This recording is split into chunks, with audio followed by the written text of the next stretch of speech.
ต้นแล้วก็เขาก็บอกว่าสุดท้ายเนี่ยวิธีที่จะทำให้สปอยเลอร์เนี่ยล่าถอยไปเนี่ยเราก็ใช้ประโยชน์จากสกิปติกก็ได้สกิปติกเนี่ยอย่างที่บอกว่าเขา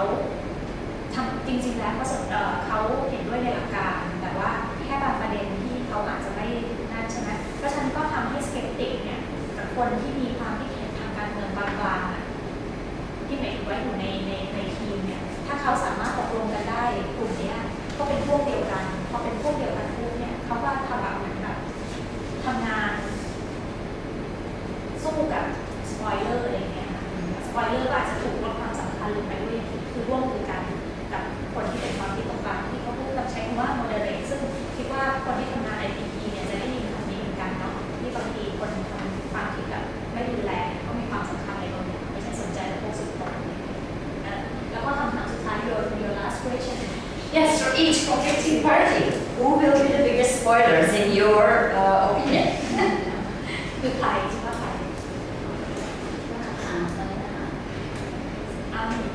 Army. Okay. ไม่รู้ว่านักศึกษาจะใช่หรือเปล่าเพราะว่าในบรรยากาศตอนแรกที่มีการพูดคุยก็คือว่านักศึกษาจะออกมาต่อต้านกระบวนการ she said army and she students Spoilers. I was wondering if spoilers exist in both conflicting parties. So, we need to think because we're already aware of the issues in terms of anticipating, who might be the biggest spoilers from each of the conflicting parties, and then already start as a community, working on those spoilers. Because ultimately everybody would like to see, lasting peace in the region. So it's in everybody's interest to reach some kind of peace agreement. So it should be interesting, for you guys to think about this and also discuss these, not just with your classmates, but in your communities. Who would be the biggest spoilers in each? Because it's not just one party's spoilers that can derail, but in both parties usually will have spoilers. Yes. เข้าใจใช่ไหมว่าแบบทางแบบในแต่ละฝ่ายว่าน่าสนใจเขาก็แบบแนะนำว่าเรื่องนี้ก็น่าจะมีการพูดคุยกันไม่ต้องคุยกันแค่ในนี้หรอกมันคุยกันข้างนอกชวนคุยกันเลยว่าน่าจะเป็นใครเขาก็เชื่อว่าแต่ละฝั่งก็น่าจะมี Things to think about. Okay, so next I would like to, talk more in detail about negotiations and settlements, because so far we were talking about, the kind of issues that third-party mediators, right? Conflict resolution expert, your third-party mediator has to deal with as you are trying, to bring the two parties together. So we were basically talking about what are the obstacles, what methods to use to overcome it. And now we're going to go more into negotiations and settlements. Negotiations have a fundamental importance in conflict resolution because they are the basic means by which parties search for peaceful settlement and aim to settle their differences. So there has to be a negotiation between the conflicting parties. Without negotiation, no settlement is going to be reached. And the negotiation process is, typically slow and gradual. So, when I arrived and I heard, people saying that the Southern Border Administration is like, just fast. It's like they have absolutely no idea how complex, peace agreement, peace talks, peace negotiations are. Because never, ever does it happen like this, That just doesn't happen, okay? Especially protracted social conflicts, because there's such a deep, fundamental disagreement, and the core issues are from structural violence, right? They cannot be resolved overnight. And the negotiation process does take a long time. It is gradual because we mentioned this last class. Sometimes, you might negotiate and reach agreement on the smaller issues, the concessions. You have a pre-negotiation settlement before you can go and address step by step the big issues. And once you have addressed one big issue, right, you still is going back and forth, taking care of the sticker points, taking care of the spoilers, and the skeptics and so on, and then you have to reach that mutual agreement on that first point. And then you can go to the next way. So it is a gradual process. And usually reaching a peace settlement, a peace agreement, they start from pre-negotiations, okay? And it has to be accepted that successful rounds of negotiations are typically punctuated by continuing conflict. It will not disappear. And even if there is a ceasefire call, through, the negotiation process, people get kind of anxious and lose patience, and then factionalism, there are going to be the spoilers who want to ruin the process, so you will have these periodic flare-ups in the conflict. And it's important, that there is a framing and reframing of the issues, okay? And changing the parties' perceptions and understandings of the conflict. And the potential outcomes are a crucial part of the process. So, when each party presents, their issues of the conflict, the mediator and facilitator, the one who is the third party, has to reframe, restate, right, those issues that each of the parties individually raised, to show a common understanding of that conflict, and to show that there are commonalities to some of the issues, but you need to reframe it, restate it, and as a third party, that is indeed an important part of your job, and also what is the potential outcome? What do we hope for from the peace agreement? So even that has to be framed, reframed, and it's a process. Often outcomes of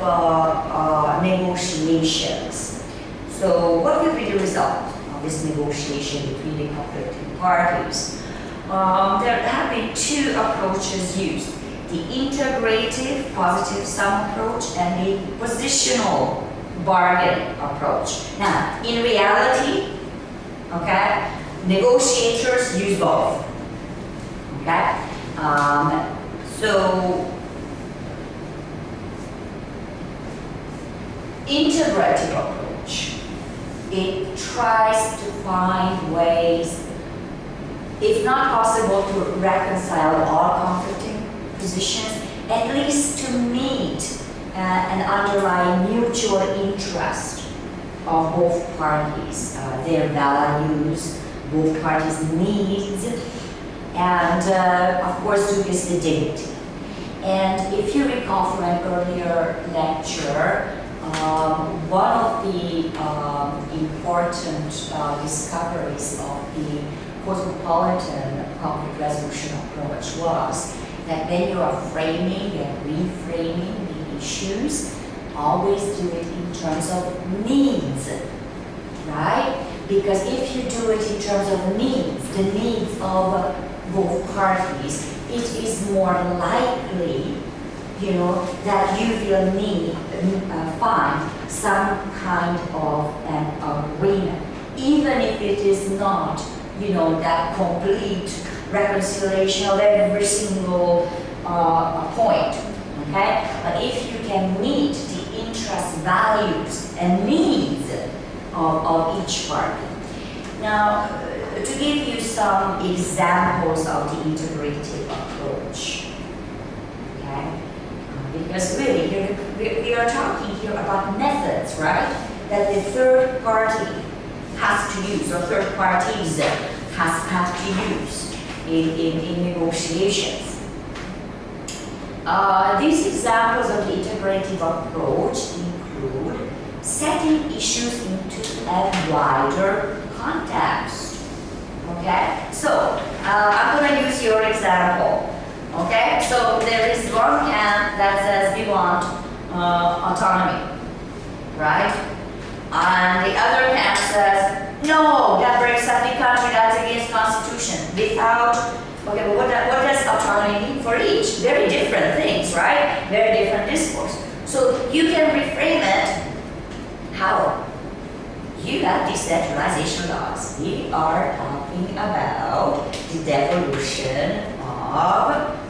governance power to the provinces, along with devolution of fiscal responsibility,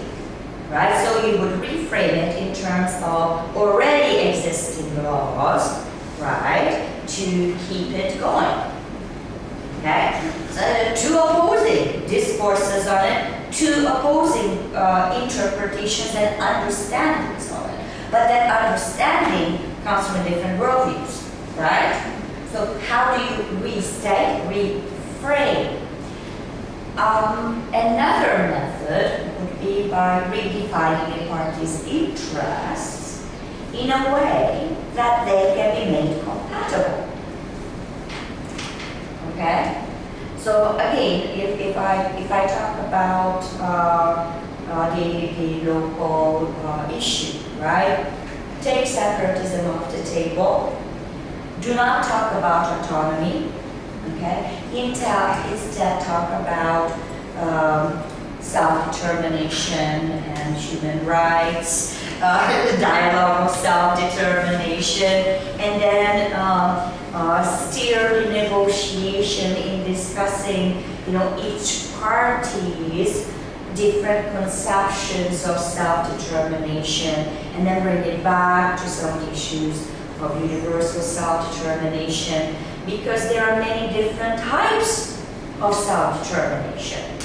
Okay? So again, what you would be doing is you redefining it. You see how important language is in this negotiation, and how you are reframing the discourse in a way that people cannot dig into the heel, that they will be able to continue the dialogue, the discussion, and negotiation. Another option that has been used in some of the former conflict resolution cases is sharing sovereignty or access to contested resources, or increasing the size of resources. So in the case of Aceh, they are sharing now in the oil revenue resources from their region, whereas in the past it was all meant to be central to Jakarta, okay? Because that was one of the core issues of the conflict in Aceh, okay?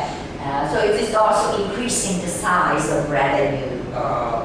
for them. Another method that has been used in negotiation in terms of integrative approach is offering compensation for concessions. So if you give us this, right, then we will compensate you for that. But remember, these are usually reciprocal, right? So you need to offer something too. So that brings me to my next point, that you are trading concessions in other areas. So let's say you give me this in the economic area, okay? Then we will give you this in the education area, right? So you are trading concessions in different areas as you're negotiating. Another method has been the managing the contested resources in a functional rather than a territorial basis. So when resources are part of the core issues of a particular conflict, okay? So instead of saying we'll manage the resources within our own territory and all the revenues about it, etc. Instead of doing it in terms of territory, then it might be managed in a different way. It could be simply that all the revenues then the fiscal redistribution through public administration to the regions, you will get a lot larger chunk than any other region in your country to account for the revenues that came from resources that came from your territory. Okay, so there are many different ways. The key is to try to learn from other conflicts and what happened during the negotiations of these conflicts and what were the flaws, what stopped the process of going forward or what slowed it down. So these are just some examples, very common types of integrative approaches. So I will stop there before we continue with examples of positional bargaining approaches. ก็ทีนี้ขยับหัวข้อมาที่เรื่องของการเจรจาและการทำข้อตกลงเนาะทีนี้อาจารย์เขาก็เปิดนำการเจรจาว่าการเจรจาเนี่ยมันเป็นรากฐานสำคัญเลยในการแก้ไขความขัดแย้งในสาขาการแก้ไขความขัดแย้งเนี่ยเพราะอะไรเพราะว่าไอการเจรจาเนี่ยมันเป็นเขาเรียกอะไรอ่ะเป็นทางพื้นฐานน่ะที่จะทำให้ผู้ขัดแย้งเนี่ยหาข้อตกลงที่มันไม่ใช้ความรุนแรงได้คือถ้าไม่มีการเจรจากันมันจะหาข้อตกลงที่มันแบบไม่ทำร้ายกันหรือสันติได้ยังไงอะไรอย่างเงี้ยเพราะฉะนั้นนี่คือทำไมการเจรจาสำคัญเนาะแต่ว่าก็ต้องเข้าใจการเจรจาด้วยว่ากระบวนการเจรจาเนี่ยมันมักจะช้าและค่อยเป็นค่อยไปมันช้าและค่อยเป็นค่อยไปยังไงเพราะเขาบอกว่าอยากให้นึกถึงกรณีความขัดแย้งใน3จังหวัดก็ได้ก็คือมันเป็นความขัดแย้งที่ยืดเยื้อเรื้อรังทางสังคมใช่ไหมทีนี้ไอ้ความขัดแย้งที่เรื้อรังเนี่ยมันมักจะมาจากการไม่เห็นด้วยร่วมกันในแบบรากเลยอ่ะเช่นอย่างเหมือนกรณี3จังหวัดเนี่ยมันมีรากของความไม่เห็นด้วยเนี่ยแบบที่มันห่างกันมากชัดมากอย่างเงี้ยค่ะทีนี้นอกจากจะต้องรู้ว่ามันช้าแล้วค่อยเป็นค่อยไปแล้วเนี่ยเมื่อมันเป็นอย่างนี้เนี่ยก็ต้องรู้ด้วยว่ามันมักจะเริ่มจากขั้นตอนที่เขาเรียกว่า pre-negotiation ก็คือเป็นขั้นตอนที่ก่อนจะเกิดการเจรจาจริงๆเพราะอะไรเพราะว่าเราจะเห็นว่ามันพอมันมีความซับซ้อนอะไรปุ๊บเนี่ยมันจะต้องคิดถึงหลายอย่างเราเรียนเรื่องคนที่สงสัยคนที่อาจจะเป็นสปอยเลอร์ได้คนอะไรเงี้ยสิ่งเหล่านี้มันต้องมาคิดหมดพอมาคิดปุ๊บเนี่ยมันจะไปเร็วไม่ได้หรือจะใช้แบบพูดอยู่ๆก็พุ่งตรงไปที่ประเด็นใหญ่ๆเลยไม่ได้ต้องเริ่มจากประเด็นเล็กๆก่อนเพื่อจะให้เหมือนกับว่ายอมจะพูดคุยกันเลยนะคะแล้วก็ที่สำคัญอีกอันนึงก็คือเขาบอกว่าการเจรจาที่มันจะประสบความสำเร็จคือหมายถึงว่าการเจรจาเนี่ยมันมีหลายๆรอบในขณะที่การเจรจาสำเร็จแต่ละรอบไปเนี่ยมันมักจะถูกขัดจังหวะคือเป็นเรื่องปกติที่มันจะมีความขัดแย้งเนี่ยขัดจังหวะในการเจรจาไปเรื่อยๆมันจะมีความขัดแย้งคนนู้นคนนี้เช่นอยู่ในฝั่งเดียวกันก็รู้สึกไม่เห็นด้วยบางอย่างหรือทำไปทำมาอาจจะมีข้อตกลงเรื่องการหยุดยิงเกิดขึ้นแต่ก็ยังมีการยิงกันอยู่อะไรเงี้ยนี่คือสิ่งเป็นปกติธรรมดาของการเจรจาไม่ใช่เรื่องผิดปกติอะค่ะการที่ยังมีความขัดแย้งเกิดขึ้นทีนี้เขาบอกแบบ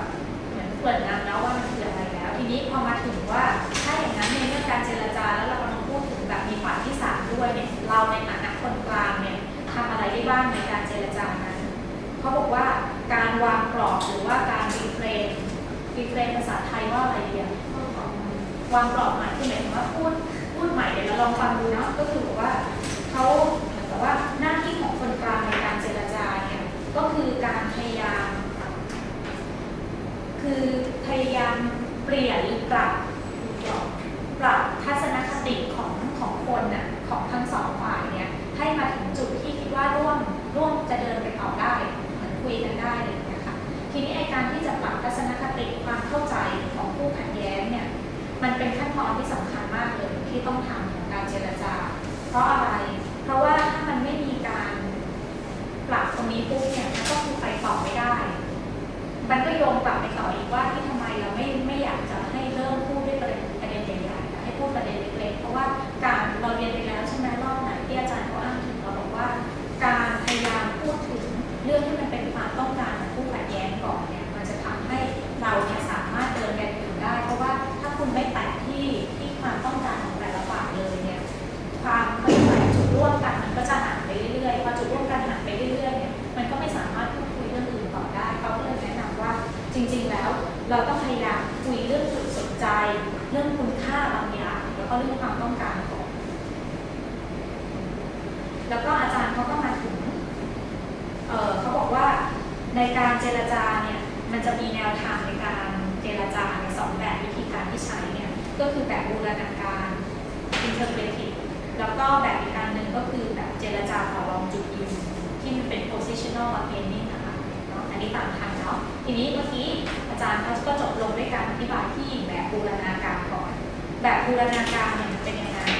แบบบูรณาการก็คือการพยายามหาทางเนี่ยที่จะทำให้เรียกว่าอะไรมันเกิดการปรองดองคือคำว่า reconcile นะคำว่าปรองดองไม่รู้แต่ว่าบอกอะไรไม่รู้แต่เอาเป็นว่ามันมาจากคำนี้เนาะเนี่ย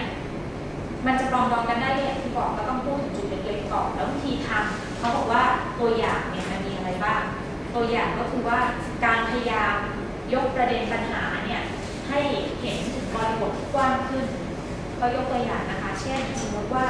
กรณีภาคใต้ที่เราเห็นกันเนี่ยหรือในหลายๆที่ในอาเซียนเนี่ยเวลาผู้ขัดแย้งทะเลาะกันเนี่ยกลุ่มหนึ่งเนี่ยเขาต้องการออโตโนมีอีกกลุ่มหนึ่งเนี่ยรู้สึกกังวลแล้วก็รู้สึกว่าทุกอย่างมันควรจะอยู่ภายใต้รัฐธรรมนูญนี่สมมติผู้ขัดแย้ง2 อันเนาะ2 อันเนี้ยปะทะกันอย่างแรงเลยหน้าที่ของคนกลางคือทำอะไรที่จะทำให้2 กลุ่มนี้ร่วมกันให้ได้ก็คือว่าพยายามรีเฟรมหรือเฟรมนิ่งมันหมายว่าเฮ้ยประเด็นที่สองฝ่ายเนี่ยกำลังกังวลกันอยู่เนี่ยมันเป็นประเด็นเรื่องกระจายอำนาจใช่หรือเปล่าแล้วเรื่องกระจายอำนาจเนี่ยมันก็มีกฎหมายรองรับใช่ไหมเพราะฉะนั้นเรามาคุยเรื่องนี้กันใหม่สิมาคุยเรื่องของการให้อำนาจของแต่ละจังหวัดการปกครองท้องถิ่นเนี่ยคือพยายามเนี่ยนี่คือเห็นหน้าที่แล้วใช่ไหมว่าเขาต่างกันก็จริงแต่เราเนี่ยต้องคิดแล้วก็วางกรอบใหม่ว่าถ้างั้นเราคิดว่าจุดร่วมมันคืออะไรแล้วก็นำเสนอแล้วก็ทำให้เขาเนี่ยเห็นจุดร่วมของตรงกลางว่านอกจากเรื่องที่เขาต้องการที่มันต่างกันมากนะให้มันมีตรงกลางจุดร่วมกันคือเราต้องการการปกครองตัวเองอะไรบางอย่างใช่ไหมต้องการได้รับการกระจายอำนาจใช่ไหมเป็นต้นแล้วก็ประเด็นอีกอันหนึ่งก็คือว่า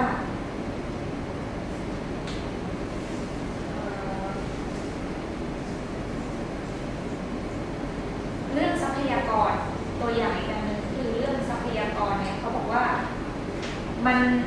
มันต้องคนหน้าที่คนกลางเนี่ยก็ต้องนำเสนอเหมือนกับว่าการแชร์อำนาจบางอย่างกันเพื่อให้เข้าถึงทรัพยากรอันนี้เนี่ยตัวอย่างนี้มาจากที่ไหนเขาบอกว่ามาจากที่อาเจกรณีอาเจไม่รู้ใครได้ก็เลยว่ามันมีประเด็นขัดแย้งสำคัญอีกอันหนึ่งคือเรื่องกรณีทรัพยากรน้ำมันพอเรื่องนี้มาถึงเข้าที่เจรจาปุ๊บเนี่ยเขาก็เหมือนหาข้อตกลงร่วมว่างั้นเรื่องน้ำมันเนี่ยให้มันมีเรื่องของภาษีน้ำมันเข้ามาจัดการโดยใช้ภาษีน้ำมันเนี่ยนี่ก็คือการพยายามแชร์อำนาจระหว่างตรงกลางส่วนกลางกับพื้นที่อันต่อมาก็คือบอกว่าในการใช้วิธีการแบบเจรจาแบบบูรณาการเนี่ยก็คือพูดเรื่องของการชดเชยถ้าคุณต้องเสียอันนี้ไปเราจะชดเชยอันนี้ให้นะเป็นต้นอันต่อไปก็คือเรื่องของการเขาเรียกอะไรอ่ะเหมือนชด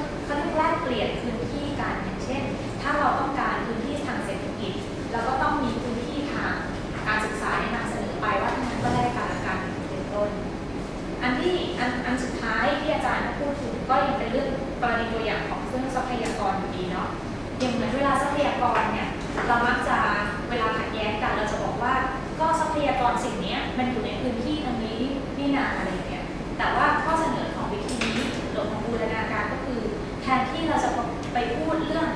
พื้นที่ว่ามันอยู่พื้นที่ตรงไหนอะไรยังไงพูดถึงการใช้ประโยชน์ซะเปลี่ยนเป็นการใช้ประโยชน์ยกตัวอย่างเช่นกรณีน้ำมันอย่างเงี้ยภาษีน้ำมันมันเกิดน้ำมันเนี่ยมันอยู่ในพื้นที่นี้ใช่ไหมก็น่าจะเจรจาให้เกิดการได้ประโยชน์ของคนในพื้นที่ด้วยไม่ใช่เอาน้ำมันไปใช้ที่อื่นแล้วก็ไม่ได้แบบว่าดูแลคนในพื้นที่เลยอย่างนี้เป็นต้นค่ะกับอีกอันนึงอันนี้ขออภัยนะรู้สึกว่าเรามีลอสไปเยอะแต่ว่าจะวนกลับมาให้ก็คือว่าประเด็นเรื่องท้องถิ่นบางเรื่องในเหมือนกรณี3 จังหวัดอย่างเงี้ยเวลาเราจะไปพูดกับใครเนี่ยเวลาเราพูดเรื่องออโตโนมีเนี่ยจะไม่มีคนยอมรับคือถึงว่ามันพูดยากมันเป็นประเด็นหนักไปเนี่ยเขาก็แนะนำว่าให้พยายามย่อยให้มันประเด็นที่เล็กลงและยอมรับได้เช่นแทนที่จะพูดเรื่องออโตโนมีเนี่ยก็พูดเรื่องการปกครองการดูแลตัวเอง self determination นะหรือพูดในประเด็น human rights สิทธิมนุษยชนซะอะไรอย่างเงี้ยแล้วก็พอเอาสิ่งนี้มาพูดเนี่ยก็พยายามทำเขาให้เขาเห็นว่ามันมีความสากลอะไรบางอย่างของการพูดถึงการดูแลตัวเองการจัดการตัวเองเพราะมันไม่ได้มีทางเดียวเพราะว่าเวลาเราพูดถึงออโตโนมีหรืออะไรมันเหมือนกับให้ทางเดียวไปแต่พอเราพูดคำกว้างเนี่ยก็พยายามเสนอทางเลือกให้มากขึ้นและทำให้เขาเห็นว่ามีทางเลือกอีกเยอะแล้วก็สรุปสุดท้ายว่าเห็นแล้วใช่ไหมว่าเวลาเราพูดเรื่องภาษาเนี่ยภาษาสำคัญใช่ไหมโดยเฉพาะอย่างยิ่งในหน้าที่ของคนกลางในการเจรจาไม่ได้สำคัญในแง่ที่ว่าพูดภาษาอะไรเหมือนกันแต่ว่าการรีเฟรมอะค่ะเนี่ยคือถ้ารีเฟรมไม่ดีเนี่ยมันก็ไม่รู้ว่าจะทำให้เกิดความขัดแย้งมันถากออกมากขึ้นหรือเปล่าแต่ว่าถ้ารีเฟรมไม่ดีมันก็ทำให้จุดร่วมกันที่มันจะเกิดเนี่ยทำให้มันเห็นในทั้งสองฝ่ายว่าเนี่ยก็มีคุยกันได้เนาะมีจุดร่วมกันอะไรอย่างเงี้ยค่ะทั้งหลายทั้งปวงเนี่ยเขาบอกว่าตัวอย่างเราเนี่ยขอให้เราเนี่ยรู้ว่าเราต้องเรียนรู้จากประสบการณ์ความขัดแย้งที่อื่นนะแล้วก็ลองดูว่าที่อื่นเขาเคยใช้ยังไงแล้วก็มาเรียนรู้มาปรับใช้ที่เรา These are very complex issues. I'm just gonna give one example here. Oppositional bargaining. It divides a fixed stake. You know, like okay, we have our differences. Let's split it 50-50. Okay. So sometimes this happens with compensations by linkages to other issues. So let's say the issue is sovereignty. Okay. And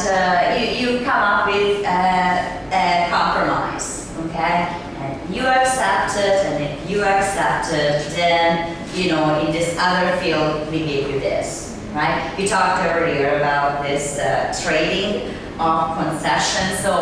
positional bargaining has a lot to do with trading concessions and thereby reaching an agreement. Now, the fixed stake can be anything. It can be territory, it could be resources, you know, it could be